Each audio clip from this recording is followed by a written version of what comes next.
আসসালামু আলাইকুম। এই গরমে কলিজা ঠান্ডা করার মতো একটা ড্রিঙ্কস হচ্ছে ম্যাঙ্গো সাবুদানা ড্রিঙ্ক। আর আজকে আমি আপনাদের সাথে সেইটাই শেয়ার করব। তো এর জন্য আমি চুলায় একটি প্যান বসিয়ে 1 কাপ পরিমাণ কোকোনাট মিল্ক দিয়ে দিচ্ছি, আর দিয়ে দিব হাফ কাপের চাইতে একটু কম পরিমাণে চিনি, আর 1 চা চামচ পরিমাণ আগার আগার পাউডার।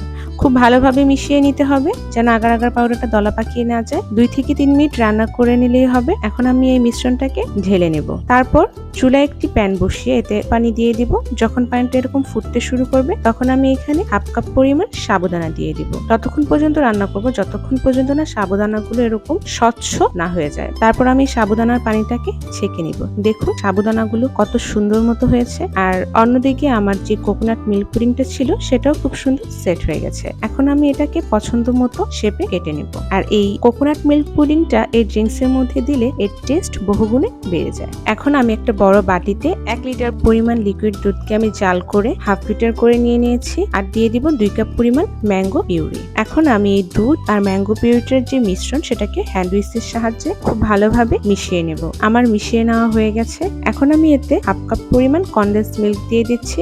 আপনারা চাইলে পরিবর্তে চিনিটাকে ইউজ করতে পারেন। আর দিয়ে দিব কোকোনাট মিল্ক পুডিং, আর আগে থেকে যে সাবুটা রান্না করে রেখেছিলাম সেই সাবুদানাটা। আর এখানে আমি 3 কাপ পরিমাণ আম দিচ্ছি। আমটাকে আমি ছোট ছোট কিউব করে কেটে নিয়েছি। এখন এই দুধের সাথে সাবুদানা, আম, কোকোনাট মিল্ক পুডিং এই সবগুলো উপকরণ খুব ভালোভাবে মিশিয়ে নিব। যেহেতু আমি ড্রিঙ্কসটা এখন সার্ভ করব এর জন্য আমি বরফটা দিয়ে দিচ্ছি। আমার সাবুদানার ড্রিঙ্কসটা হয়ে গেছে। এখন আমি এটাকে একটা গ্লাসে ঢেলে নেব। দেখলেনই তো কত সহজেই তৈরি হয়ে গেল ঠান্ডা ঠান্ডা সাবুদানা ড্রিঙ্ক।